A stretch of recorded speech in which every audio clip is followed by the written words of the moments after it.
By the way, there in Munich,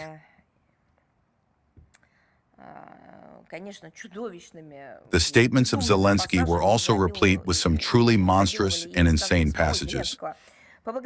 Having thanked the EU members for the so-called military loan for the period from 2026 to 2027 in the amount of 90 billion euros, and having urged them not to slow down the pace of the uninterrupted provision of the needs of the Ukrainian armed forces, he solemnly assured his sponsors of his readiness, well, naturally, his own readiness, to continue military actions regardless of any losses.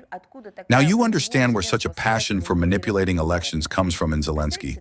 Can you imagine such an election program of his if he were to actually run for office? Regardless of any losses, we would still carry out the West's orders. That's what he said. Who among those remaining would then give even a single vote for him? Therefore, he does not need any elections in order to swear an oath of loyalty to the last Ukrainian before those who give him money. I don't know how much. I simply cannot imagine the scale of it and why they need it, and for whom it is necessary to continue this bloody corrupt nexus, given that hundreds of billions have already passed through over these years. But facts remain facts.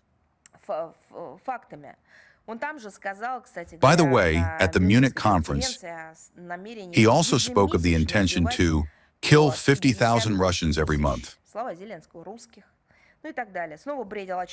He was again raving about NATO membership,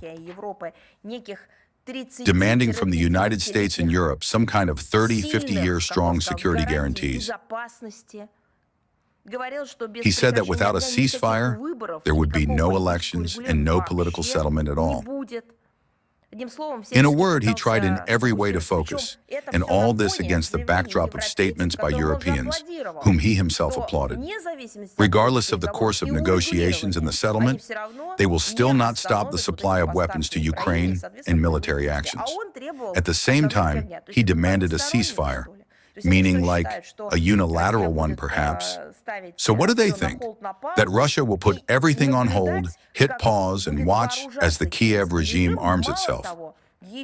Moreover, even disregarding the losses, including on the part of the Kiev regime itself.